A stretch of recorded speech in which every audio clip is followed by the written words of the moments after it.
Multinational company में काम करने वाली एक लड़की को दिल्ली से ऑफ़र आता है और वो वहाँ पर काम करने के लिए जाती है। तो वहाँ पर पहले इंटरव्यू देना पड़ता है। तो जैसे ही इंटरव्यू की लाइन में लगी रहती है, तभी वहाँ एक चाय वाला आता है और पूछता है, मैडम आपको क्या चाहिए, चाय लाऊं या काफ़ी? तो मैडम पूछती है, जो पसंद हो तुमको वो वहीं लाना। तो चाय वाला कहता है, नहीं मैडम बताइए आपको क्या दूँ? तो कहता है, मैडम कहती हैं कि मुझे चाय ला कर दो। तो जैसे ही वो जाता है, चाय वाला चाय लेकर आता है और इस लड़की को चाय पीने के लिए देता है।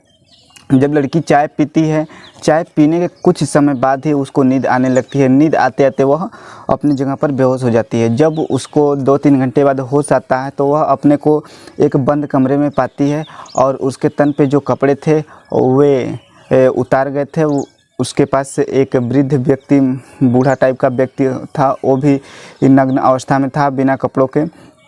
वह उसके शरीर के साथ संबंध बनाना चाहता था, पर उस लड़की के शरीर में इतनी ताकत नहीं थी कि वह उसको रोक सके या कुछ बोल सके। मतलब उसको बोलने की भी क्षमता नहीं थी। तो उसने उसके साथ शारीरिक संबंध बनाए। फिर उसके बाद दूसरा व्यक्ति आया, उसके बाद तीसरा। और वह लड़की बता रही थी कि उसके साथ पहले दिन लगभग 15 से 20 लोग आए। फिर वह लड़की बेहोश हो जाती है। जब होश आता है तो वह लड़की खाना मांगती, खाने के लिए उसको खाना भी नहीं दिया जाता है। पानी मांगती है, उसको पानी भी पीने के लिए नहीं दिया जाता है। दिया जाता है तो उसको सिर्फ मार भर। जब यह लड़की उस कोठे से बाहर निकल कर आती है तो यह घटना सोशल मीडिया से और समाचार पत्रों के माध्यम से पूरे भारत में फैल जाती है, जिससे लोगों का दिल हिल जाता है कि देखो कैसे एक मजबूर लड़की का फ़ायदा उठा लिया जाता है। नमस्कार, मैं सूरज राज। आज की जो सच्ची घटना सुनाने जा रहा हूँ, यह घटना है दिल्ली के राजधानी क्षेत्र का एक थाना लगता है कमला मार्केट, और इसी कमला मार्केट का एक इलाका है जीबी रोड, और इसी का एक कोठा है, कोठा नंबर 68 है। यह वाक़या उसी कोठा नंबर 68 का है। दरअसल यहाँ से एक व्यक्ति निकल कर जा रहा था अपने घर, जिसका घर दिल्ली के करोल बाग में पड़ता है। वहाँ से वह फ़ोन करता है और कहता है, हेलो, मैं अपना नाम नहीं बता सकता, क्या तुम प्रीति के भाई बात कर रहे हो? तो उधर से आवाज़ आती है, जी हाँ, मैं प्रीति का भाई बोल रहा हूँ, पर आप कौन बोल रहे हो? तो वह व्यक्ति कहता है, मैं अपना नाम नहीं बता सकता, पर इतना ज़रूर बता सकता हूँ कि तुम्हारी बहन जो है प्रीति, वह दिल्ली में जीबी रोड में जो कोठा नंबर 68 है वहाँ पर है। तुम आकर उसे बचा लो। यह मैसेज तुम्हें तुम्हारी बहन ने देने के लिए कहा था। तो वह व्यक्ति इतना कहने के बाद अपना फ़ोन काट देता है। जैसे ही वह लड़का को इस बात का पता चलता है कि उसकी बहन जीबी रोड के कोठा नंबर 68 पर है, वह रोता हुआ अपने माता पिता के पास जाता है। जाने के बाद उनसे अनुमति मांगता है कि मैं अपनी बहन को बचाने के लिए दिल्ली जाऊंगा। किसी तरह कहते कहते उसके माता पिता उसको अनुमति देते हैं और वह लड़का अपनी बहन को बचाने के लिए दिल्ली जाता है। और जो व्यक्ति उसको कॉल किया था, बताया था, वह दिल्ली जाने के बाद उस व्यक्ति को फ़ोन करता है और कहता है कि मैं आपसे मिलना चाहता हूँ। वह व्यक्ति नहीं मिलना चाहता था, मगर लड़का बार बार कहने लगा, रिक्वेस्ट करने के लिए। वह रिक्वेस्ट करने के बाद वह व्यक्ति मिलने के लिए तैयार हो जाता है। जो व्यक्ति फ़ोन किया था वह भी कलकत्ता का था, और जो लड़का था वह भी कलकत्ता का था। तो दोनों बात करने लगते हैं। बांग्ला भाषा दोनों जानते थे, तो अच्छी तरह से दोनों बात करने लगते हैं। वह व्यक्ति कहता है, जो भी कदम उठाना ज़रा सोच समझ कर उठाना, क्योंकि कहीं आगे चलकर तुम्हारी और तुम्हारी बहन की ज़िंदगी खतरे में न पड़ जाए। भाई कुछ सोचने के बाद वहाँ से सीधा जाता है और सीधा कोठा नंबर 68 पर जाता है। वहाँ जाने के बाद वह जो वहाँ की मैनेजर होती है उनसे कहता है कि मुझे लड़की चाहिए।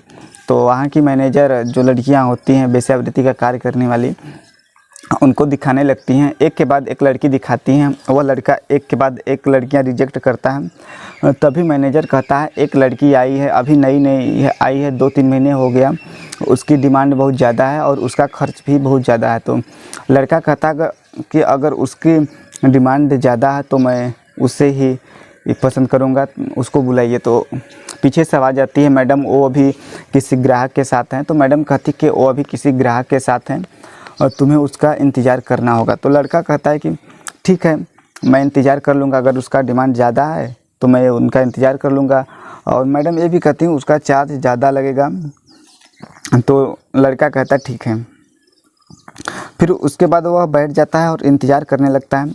और कुछ टाइम बाद जो ग्राहक रहता है लड़की के साथ वह बाहर निकल कर आता है, तो मैडम कहती हैं अब जाओ। जैसे ही लड़का वह अंदर जाता है, उसे देखते ही उसकी बहन पहचान जाती है और नज़रें झुका लेती हैं और दोनों एक दूसरे से गले लगकर लिपट कर तुरंत रोने लगते हैं। और अपनी वो जो लड़का होता है वह अपनी बहन को चुप कराने लगता है, क्योंकि उसकी आवाज़ बाहर न जाए। अगर बाहर आवाज़ चल जाएगी तो बाहर जो मैनेजर बैठी थी या अन्य लोग थे उन लोगों को शक हो जाता है, इसलिए वो अपनी बहन को चुप कराता है। और जब कुछ समय बीत जाते हैं, जब जो कोठा का समय निर्धारित होता है कितने समय रहना है आपको, वो समय जब पार होने लगता है तो जो कोठे का मैनेजर होती हैं वह उसका दरवाज़ा खटखटाने लगती हैं। तो लड़का बोलता है क्या है, क्या हुआ? तो मैनेजर कहती हैं कि जो तुम्हारा निर्धारित टाइम था वो अब ख़त्म हो चुका। अगर तुम निर्धारित टाइम से अब 5 मिनट भी ज़्यादा समय लगाओगे तो तुम्हें दूना चार्ज देना होगा, यानी जो तुम रुपए दिए थे उसका डबल लगेगा। तो लड़का कहता है ठीक है डबल ले लो, पर हमें इसके साथ और वक्त बिताने दो। तब बहन अपनी कहानी बताने लगती है। वो कहती है कि जब वो कलकत्ता में मल्टीनेशनल कंपनी में काम कर रही थी तो उसी समय उस कंपनी में उसकी एक दोस्त बनती है ज्योत्सना। एक दिन ज्योत्सना रो रही थी तो मैंने पूछा कि वह क्यों रो रही है। तो वह कहने लगती है कि मुझे दिल्ली के एक बहुत बड़े कंपनी का ऑफ़र मिला है काम करने के लिए, पर मेरे घर वाले वहाँ जाने नहीं दे रहे हैं। मेरे समझ में नहीं आ रहा है कि मैं क्या करूं। तो प्रीति पूछती है कि यहाँ तुम्हें कितने पैसे मिलते हैं? ज्योत्सना कहती है यहाँ मुझे 30 से 40 हज़ार रुपये मिलते हैं और वहाँ दिल्ली में जाने के बाद शुरू में तो 1 लाख रुपये महीने का मिलेगा, फिर उसके बाद धीरे धीरे बढ़ जाएगा। फिर उसके बाद यह बात सुनकर प्रीति के मन में लालच आ जाती है और वह कहती है क्या तुम्हारे जगह मैं जा सकती हूँ? ज्योत्सना कहती है ठीक है।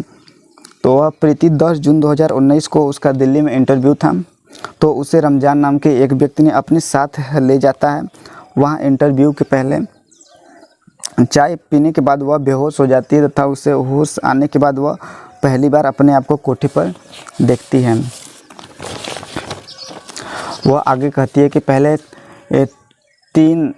पहले दिन ही उसके साथ 15 से 20 लोग शारीरिक संबंध बनाते हैं और यही उसके साथ रोज़ होता था, यही सिलसिला जारी रहता था। क्योंकि वह पढ़ी लिखी थी, बहुत सुंदर थी, इसलिए उसकी डिमांड ज़्यादा होती थी। वह यहाँ से निकलने की कोशिश करती थी, पर यहाँ से निकलने में हमेशा नाकाम रहती थी। मतलब कि उसके पीछे हमेशा सबकी कोठे वालों की नज़रें होती थी कि कहीं यहाँ से यह भाग न जाए, और उसको खाना भी नहीं दिया जाता। अगर भागने की कोशिश करती तो उसका खाना पीना बंद कर दिया जाता था। अगर दिया जाता था तो उत्तेजित होने वाला इंजेक्शन उसको दिया जाता ताकि वह ग्राहक को खुश कर सके। तभी एक दिन एक ग्राहक आता है, उसको जो प्रीति होती है वो अच्छी तरह से उसको खुश करती है और ग्राहक उससे प्रीति से खुश हो जाता है और यह प्रीति के पास हमेशा आने लगता है। एक दिन प्रीति ने उससे कहा कि क्या तुम मेरी मदद कर सकते हो? तो ग्राहक ने पहले कुछ समय सोचा, फिर मना कर दिया। फिर प्रीति उसके पाँव पकड़कर गिड़गिड़ाने लगती है, रोने लगती है। तो ग्राहक कहता है ठीक है, तैयार हो जाता है। और उसी दिन ने उसके भाई को फ़ोन किया था। इतना कहानी के सुनने के बाद वह लड़का वहाँ से निकलता है और सीधे बाहर जाता है और उसको कुछ भी समझ में नहीं आ रहा था कि वह करे तो क्या करे, क्योंकि वह पुलिस में, अगर वह सोच रहा था कि पुलिस में कंप्लेन करूं, अगर साथ पुलिस इनसे मिली हुई हो तो मेरी और मेरी बहन की ज़िंदगी दोनों खतरे में पड़ सकती, इसलिए वह उसको समझ में नहीं आ रहा था कि वह क्या करे। वहाँ दिल्ली में वह सबसे अनजान था। अगले दिन फिर उसी कोठे पर जाता है और वहाँ के मैनेजर से कहता है मुझे फिर वही लड़की चाहिए। और वहाँ जब उसके पास प्रीति के पास जाता है तो वह अपनी बहन से पूछता है कि हमारे समझ में नहीं आ रहा है कि हम करें तो करें क्या। तो प्रीति उसको समझाती है कि तुम यहाँ से जाओ और जाने के बाद तुम्हें महिला आयोग के पास जाना चाहिए और जो वहाँ की अध्यक्ष हैं स्वाति मालीवाल शायद वो हमारी मदद कर सकती हैं। लड़का वहाँ से निकलता है। लड़का वहाँ से निकलने के बाद अपनी बहन से जानकारी लेने के बाद सीधे बाहर जाता है महिला आयोग के पास। वहाँ के सदस्य एक सदस्य मिलती हैं जिसका नाम किरण नेगी होता है। वह लड़का उनको अपनी बहन की सारी वाक़या सुनाता है और बताता है तो किरण नेगी ने स्वाति मालीवाल के पास जाकर, जो महिला आयोग की अध्यक्ष थी स्वाति मालीवाल, उनके पास जाकर सारी कहानी बताता है और कहती हैं उसका भाई मेरे पास है। कहानी सुनने के बाद स्वाति ने सीधे वहाँ के डीएसपी मंजीत सिंह रांधवा को फ़ोन करके कहती हैं कि सर आपकी मदद चाहिए, मुझे जीबी रोड पर एक कोठा पर रेड डालना है, और सारी कहानी बता देती हैं। कहानी सुनने के बाद डीएसपी रांधवा कहते हैं ठीक है। वे लोग डेट फिक्स करते हैं और 9 अगस्त 2019 को इस बार भी भाई ग्राहक बनकर जाता है और अपनी बहन के पास जाता है, और जो टीम होती है उसके भाई को समझा दिया जाता है कि जब तक हमारी टीम ना आए तुम अपनी बहन के साथ ही रहना, ताकि हम तुम्हें अच्छी तरह से बचा सकें। जब वे लोग रेड डालने जाते हैं, वहाँ पे कोठे पे रेड डालने के बाद दोनों भाई बहन को वहाँ से निकाल लेते हैं। जब यह बात सोशल मीडिया और समाचार पत्रों के माध्यम से लोगों को पता चलता है तो लोग स्वाति मालीवाल और किरण नेगी और जो होते हैं डीएसपी रंजीत रांधवा, उनकी बहुत खूब तारीफ़ होती है।